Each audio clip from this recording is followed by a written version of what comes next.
Hi students, एक बार फिर स्वागत है आप लोगों का मेरे YouTube चैनल में।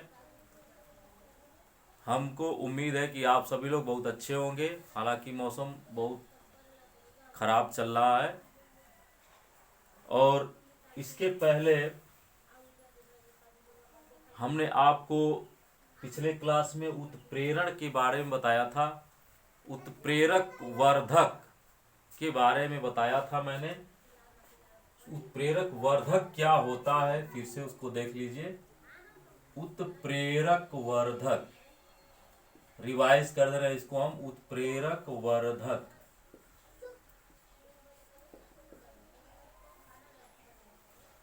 उत्प्रेरक वर्धक ऐसे पदार्थ होते हैं जो वर्धक स्वयं तो उत्प्रेरक का काम नहीं करते हैं। ये किसी भी उत्प्रेरक की उत्प्रेरक क्षमता को बढ़ा देते हैं।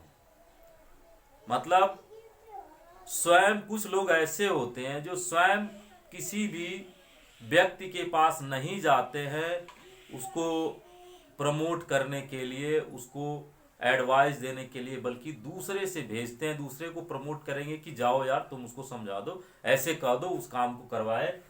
तो वही काम ये करते हैं। उत्प्रेरक वर्धक जो होते हैं ये किसी भी अभिक्रिया में उत्प्रेरक की क्षमता को बढ़ाते हैं और वह उत्प्रेरक जो है और अच्छे से काम करने लगता है और अभिक्रिया की क्रियाशीलता को बढ़ा देता है।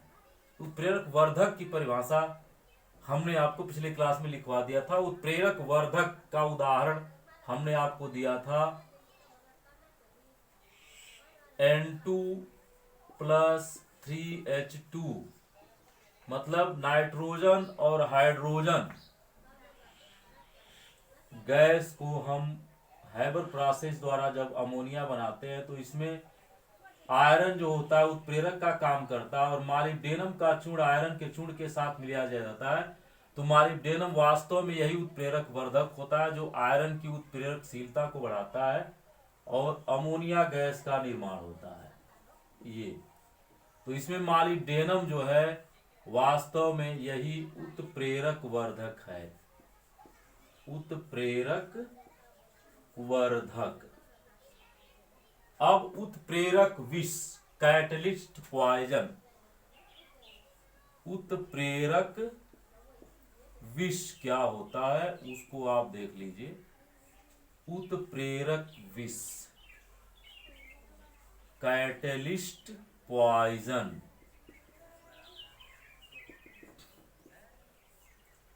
ऐसे लोग भी होते हैं जो किसी काम को प्रमोट करने व्यक्ति जाता है उसको डाउन करते हैं। अरे यार क्या जा रहे हो यहाँ पर, मत जाओ, ऐसे हो जाएगा वैसे हो जाएगा, तमाम तरह की बातें करते हैं और उस आदमी को डिमोरलाइज कर देते हैं। उस व्यक्ति को जो है प्रमोट नहीं करता है बल्कि और डाउन कर देता है जो व्यक्ति उस काम को करवाने की कोशिश करता है।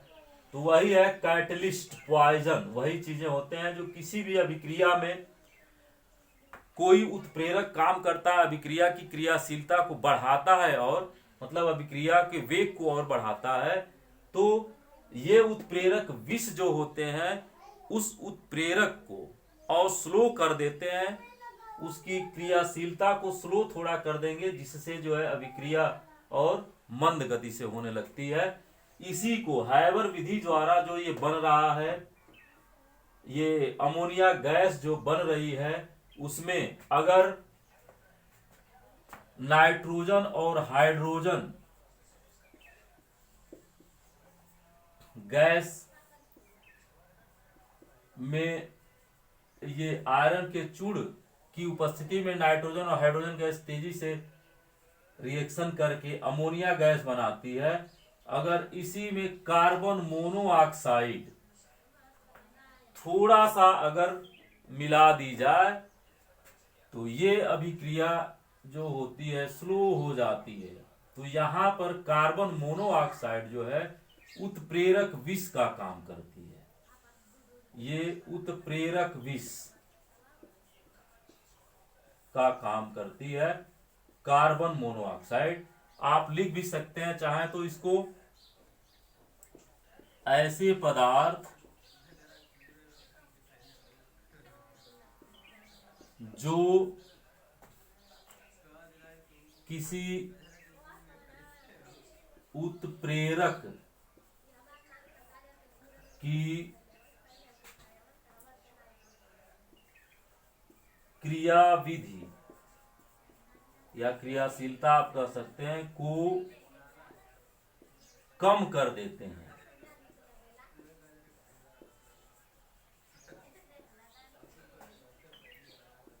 उत्प्रेरक विष कहलाते हैं।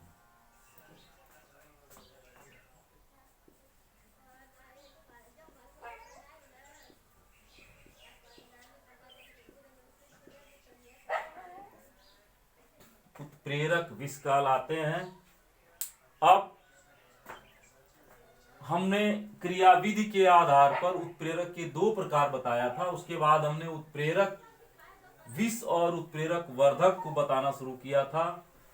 अब उसके आगे उत्प्रेरण का जो तीसरा प्रकार है उसको हम देखते हैं, स्व उत्प्रेरण। स्व उत्प्रेरण, ऑटो कैटेलिसिस।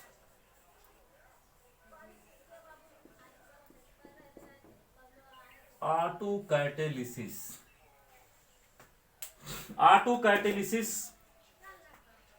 कोई काम ऐसा होता है कभी कभी कि जब तक हम उस काम को शुरू नहीं किए रहते हैं तब तक वो काम हमको थोड़ा मुश्किल लगता है। फिर जब हम उस काम को शुरू कर देते हैं तो उसमें हमको आनंद आने लगता है और ऑटोमेटिक हमारे काम करने की गति बढ़ जाती है, यानी हम खुद ही उत्प्रेरित हो जाते हैं। तो वही स्व उत्प्रेरण में कुछ अभिक्रियाएं ऐसी होती हैं जो शुरुआत में स्लो होती हैं, धीमी गति से होती हैं, लेकिन जैसे ही एक अभिकर्ष, एक उत्पाद उसमें बन जाता है, वही उत्पाद स्वयं जो है उत्प्रेरक का काम करने लगता है। उस अभिक्रिया में जैसे हम उत्प्रेरित हो जाते हैं उसी तरीके से वो बन जाता है, तो खुद उस अभिक्रिया को उत्प्रेरित करने लगता है। तो वही स्व उत्प्रेरक का काम करता है और इस प्रक्रिया को ही हम स्व उत्प्रेरण कहते हैं। तो आप नोट कर लीजिए इसको।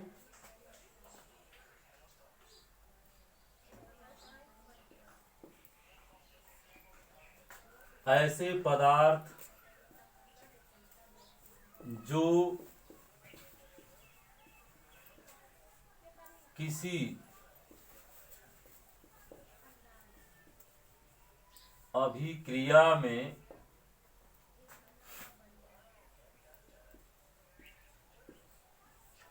बनने के बाद स्वतः उत्प्रेरक का काम करने लगते हैं, उत्प्रेरक का काम करने लगते हैं,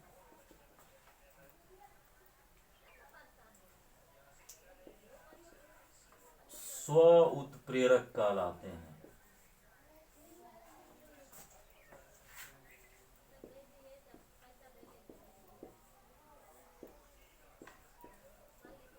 तथा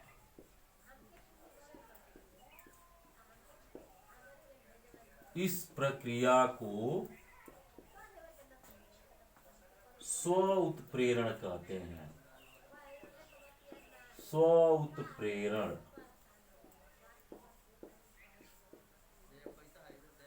कहते हैं।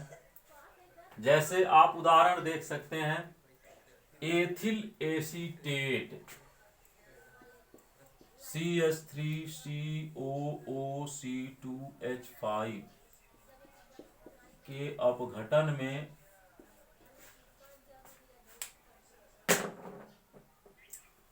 एसिटिक एसिड CH3COOH और एथिल एल्कोहल बनता है। थोड़ा और इसको हम गाढ़ा कर देना है, CH3COOC2H5 का अपघटन जब होता है तो एसिटिक एसिड और एथिल एल्कोहल बनता है। तो एसिटिक एसिड पहले शुरू में ये अभिक्रिया जो होती है वो स्लो होती है, धीमी गति से होती है, लेकिन जैसे ही एसिटिक एसिड बन जाता है तो ये उत्प्रेरक का काम करने लगता है इस अभिक्रिया के लिए, और इस अभिक्रिया की गति और तेज कर देता है। तो यहां पर जो एथिल एसीटेट है ये, सॉरी एसिटिक एसिड जो है ये एसिटिक एसिड, यही स्व उत्प्रेरक का काम करती है। स्व उत्प्रेरक ये आपका एथिल एसीटेट है, एथिल एसीटेट, इसी का अपघटन होता है एसिटिक एसिड और एथिल एल्कोहल में।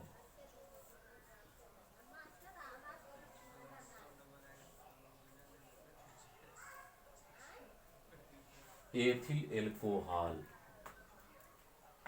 अब चौथा प्रकार हमने आपको बताया था प्रेरित उत्प्रेरण।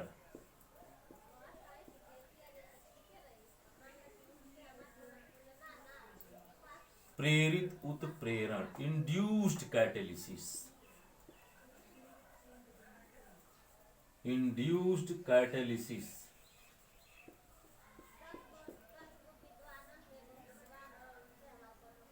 इंड्यूस्ड कैटेलिसिस प्रेरित।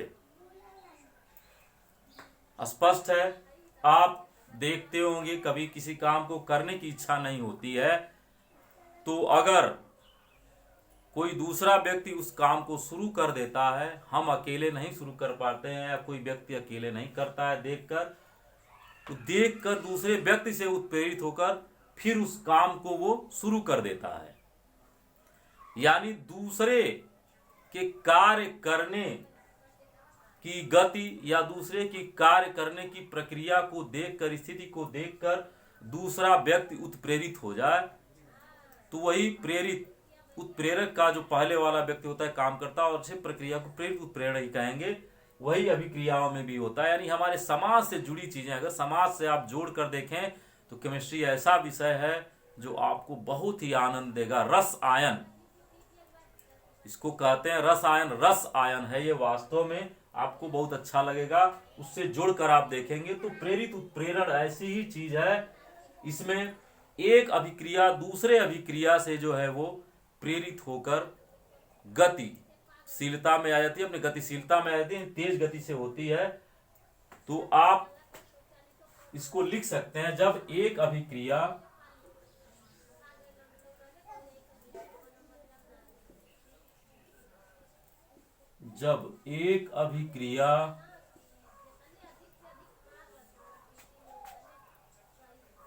दूसरी अभिक्रिया से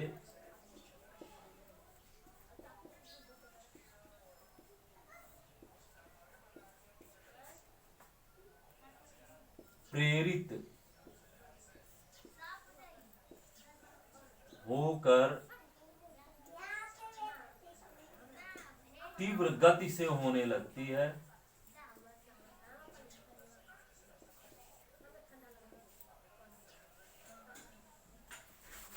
तीव्र गति से होने लगती है या शुरू होती है, होने लगती है, तो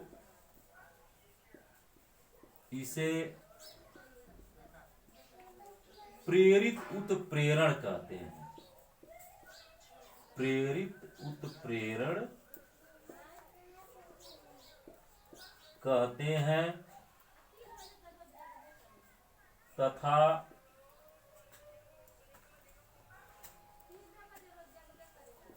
जो अभिक्रिया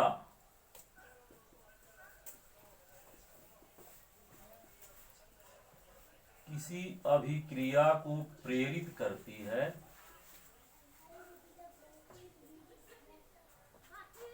किसी अभिक्रिया को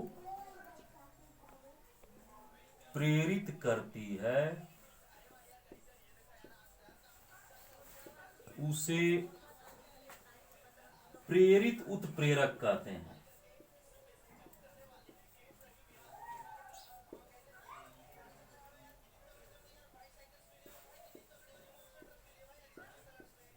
केमिस्ट्री एकदम समाज से जुड़ा हुआ विषय है बाबू।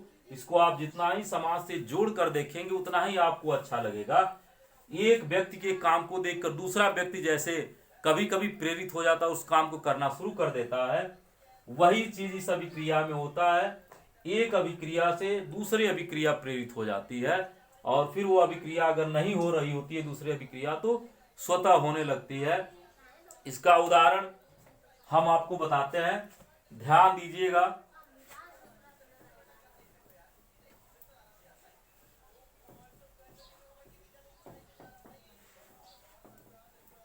Sodium sulphide Na2SO3 plus O2, इसका ऑक्सीकरण वायु की उपस्थिति में आसानी से हो जाता है सोडियम सल्फेट में Na2SO4।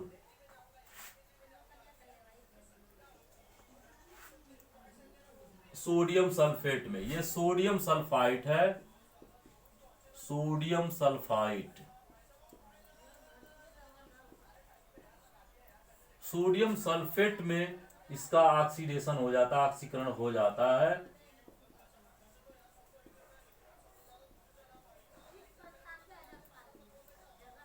लेकिन यही सोडियम आर्सेनाइड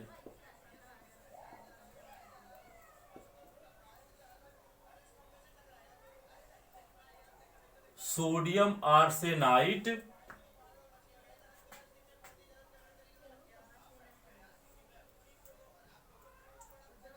इसका ऑक्सीकरण जो होता है वो नहीं होता है, कोई रिएक्शन नहीं होता।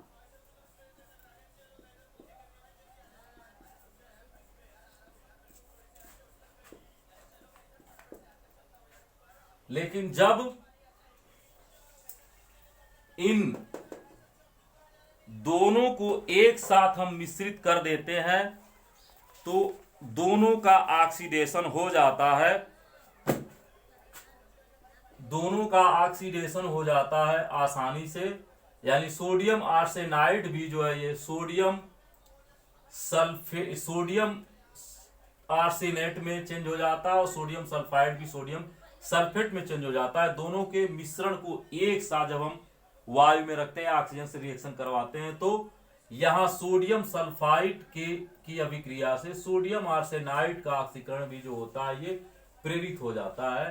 तो ये प्रेरित उत्प्रेरण का सबसे अच्छा उदाहरण है। दोनों को जब मिक्स कर देंगे तब Na2SO3 plus Na3ASO3 plus O2, तो ये सोडियम सल्फाइड भी जो है सोडियम सल्फेट में चेंज हो जाता है Na2SO4। ये तो पहले अकेले भी होता है और सोडियम आर्सेनाइड भी जो है सोडियम आर्सेनेट में चेंज हो जाता है Na3ASO4 सोडियम सल्फेट।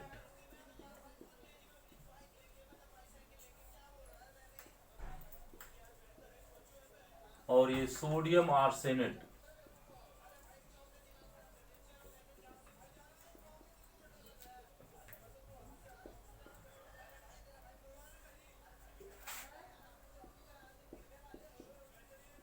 ये सोडियम सल्फाइड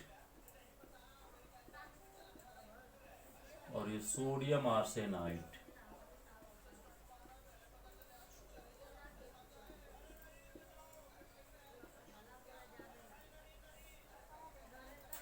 यानी सोडियम सल्फाइड का ऑक्सीकरण तो अकेले भी हो जाता है सोडियम सल्फेट में, लेकिन सोडियम आर्सेनाइड जो है ये अभिक्रिया नहीं देती है, इसका ऑक्सीकरण अकेले नहीं होता। लेकिन जब सोडियम सल्फाइड के साथ सोडियम आर्सेनाइड को भी मिक्स कर दिया जाता है तो यहां सोडियम सल्फाइड इसकी देखा देखी में, सोडियम सल्फाइड के देखा देखी में ये भी सोडियम आर्सेनेट में चेंज हो जाता है, जैसे आम तौर से हम जो है किसी दूसरे के काम को देखकर प्रभावित होकर उस काम को शुरू कर देते हैं, वैसे ये भी प्रभावित होकर सोडियम आर्सेनेट में चेंज हो जाता है। तो ये था क्रिया विधि के आधार पर उत्प्रेरकों का वर्गीकरण या उत्प्रेरण का वर्गीकरण, ये 4 वर्गीकरण, और हमने आपको बता दिया उत्प्रेरक वर्धक और उत्प्रेरक विष के बारे में।